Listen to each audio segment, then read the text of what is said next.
Entonces el fin de semana tuvimos la explosión de un coche que inicialmente el gobierno dijo que era un acto terrorista, un coche bomba, ya están echando para atrás, pero que sin duda fue un episodio de alta violencia que nos recordó la realidad mexicana. Pero ¿en qué andaba el gobierno?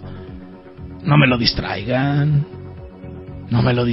andaban en el mitin del Zócalo, en el mitin de la venganza. No olvidemos que la presidenta Sheinbaum se ardió cuando la marcha del movimiento del sombrero y la generación Z.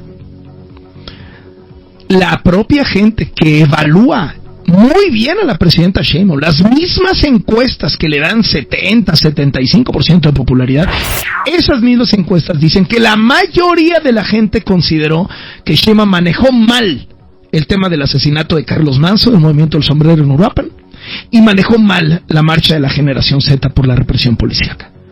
La gente reprueba a la presidenta en esas dos cosas, también en el tema de corrupción, el tema de inseguridad en general, pero en esas dos cosas en concreto la gente reprueba a la presidenta.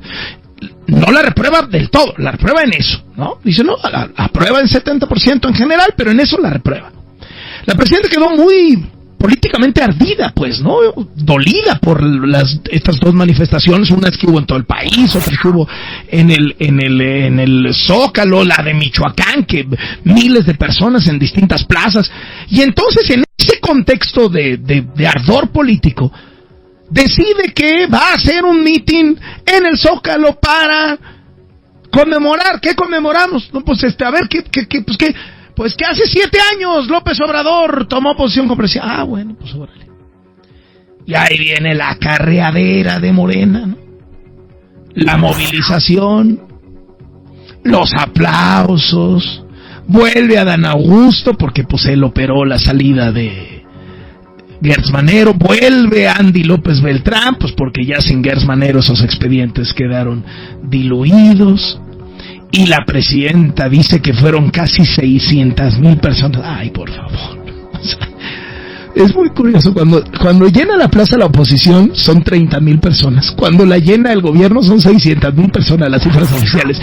Es de un descaro que a mí me mata de risa. Rocío Jardines, ¿cómo estás? Muy buenas tardes. Muy buenas tardes, Carlos. Así es, con un Zócalo lleno donde pues hubo música de la Secretaría de Defensa Nacional y Marina desde las 7 de la mañana, y donde también destacaron, eso sí, los banderines de distintos grupos sindicales, y a grito de no estar sola, la presidenta Claudia Sheinbaum presumió 60,000 personas ahí en el Zócalo capitalino, y se fue en contra de la oposición en la llamada celebración a 7 años de gobierno de la Cuarta Transformación. La acusó de crear rivalidades virtuales y campañas contra esta administración. Vamos a escucharla. Que por más campañas sucias que paguen en las redes sociales, por más consultores de comunicación que contraten para inventar calumnias y mentiras difundidas en algunos medios, por más intentos de hacer creer al mundo que México no es un país libre y democrático, por más comentócratas que inventen historias de ficción, por más alianzas que quieran tejer con el conservadurismo nacional y extranjero, no vencerán al pueblo de México ni a su presidenta.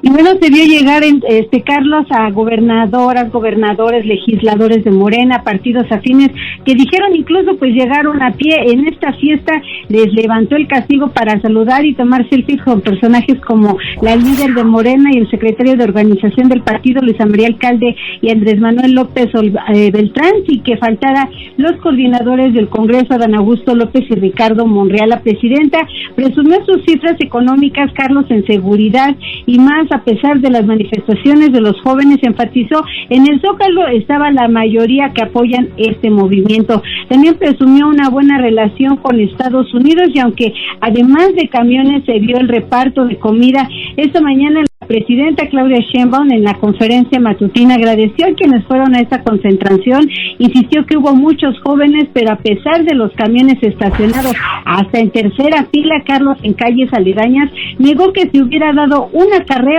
o pago para que el sábado se llenara el Zócalo. Vamos a escucharla. Nunca aceptaríamos eso.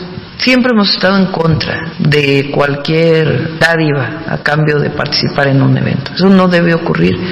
Pero además no hubiera habido el entusiasmo que hubo en esa manifestación si hubiera habido un acto masivo de compra para poder venir. Primero, siempre hemos estado en contra, nunca lo vamos a aprobar, no es la manera en que nosotros actuamos, ni la que utilizamos para convocar a una movilización. Y segundo, eso se nota de inmediato, no hubiera habido la cantidad de gente ni el entusiasmo que había en el evento si ese hubiera sido la forma de convocatoria. Bueno, Carlos, sobre los Pero un segundito, duende, ¿qué le parece? Que no acarrean, dice. No, fíjate que iba a decir mi clásica frase de ¿qué camión esperas? Pero aquí sí esperaba más de, sí, aquí sí aplica la de, no, pues ¿qué camión esperas? No, pues es que son como 40. ¿Qué más, Rocío? Perdón. Incluso pues decía la presidenta, Carlos, que había gran ánimo, sin embargo ya desde antes que estuviera terminando su mensaje ya veíamos, Carlos, cómo la gente sí se estaba empezando a ir porque llegaron muchos, dijeron desde las 6 de la mañana y bueno, ya con el calor y todo la gente sí se estaba saliendo del Zócalo, Carlos. Y sobre los camiones hoy dijo la presidenta, pues la gente tenía que venir de lejos, tenía que viajar en transporte, por eso se organizan para hacer pues este traslado. Y pues así está otra realidad de la jefa del Ejecutivo Federal, Carlos, que en el mitin pues aseguró que el movimiento sigue haciendo historia, Carlos. Bueno. Mi reporte. Gracias y estamos en contacto, Rocío. Pendientes, muy buena tarde. Querido Javier, ¿qué tema nos pones sobre la mesa? Carlos, buenas tardes. Podría uno pensar que estas marchas, las llamadas marchas de la generación Z ya se estaban desinflando con lo que vimos hoy en la Ciudad de México, una afluencia mucho menor a la del sábado y obviamente un ambiente de muchísima expectativa sobre si iba a haber un choque entre una marcha de protesta al gobierno con el desfile militar del Día de la Revolución. Afortunadamente, ese choque no llegó, por ahí sí hubo momentos tensos, pero creo que más allá de cuánta gente está asistiendo a estas marchas o de los distintas narrativas que hay sobre los que las convocan y los intereses oscuros de la ultraderecha internacional, si tú quieres, creo que este movimiento está marcando un contraste muy interesante con la presidenta Claudia Sheinbaum y particularmente con los orígenes de la carrera política de Claudia Sheinbaum. Y creo que vale la pena recordar eso, ¿no? Porque yo creo que Claudia Sheinbaum es la primera persona que llega a la presidencia de la República que se involucra en la política en marchas de un movimiento de jóvenes. Cuando lo hace en la huelga estudiantil de la UNAM en 86-87, ¿no? Y ahí es una de las miles.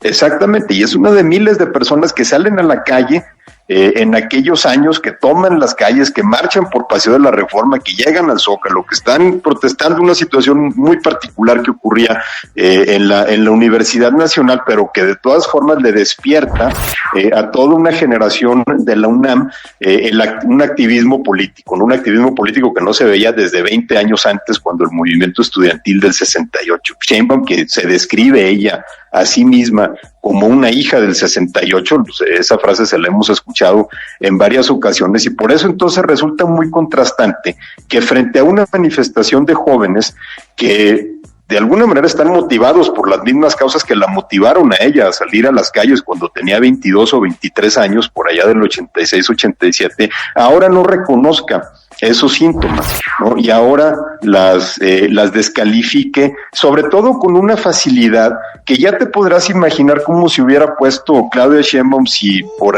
decir alguien, el secretario de Gobernación de aquellos años, que era Manuel Bartlett, hubiera dicho que las marchas del Consejo Estudiantil Universitario de la UNAM estaban inspiradas por una conspiración de la izquierda internacional, ¿no? Si quieres, para ponerlos más o menos en los mismos términos. Latinoamericano detrás de esto, ¿no? Exacto, ¿no? Fidel Castro, los sandinistas o los que estaban de moda en aquellos años, ¿no? Creo que la presidenta sería la primera en reconocer que esas mismas etiquetas y esos mismos estigmas son una falta de respeto a un movimiento del que ella misma en su momento participó. Y creo que entonces esto te traza como el arco, ¿no?, de lo que ha sido la narrativa de la izquierda y sobre todo la transformación de la izquierda en la llegada al poder.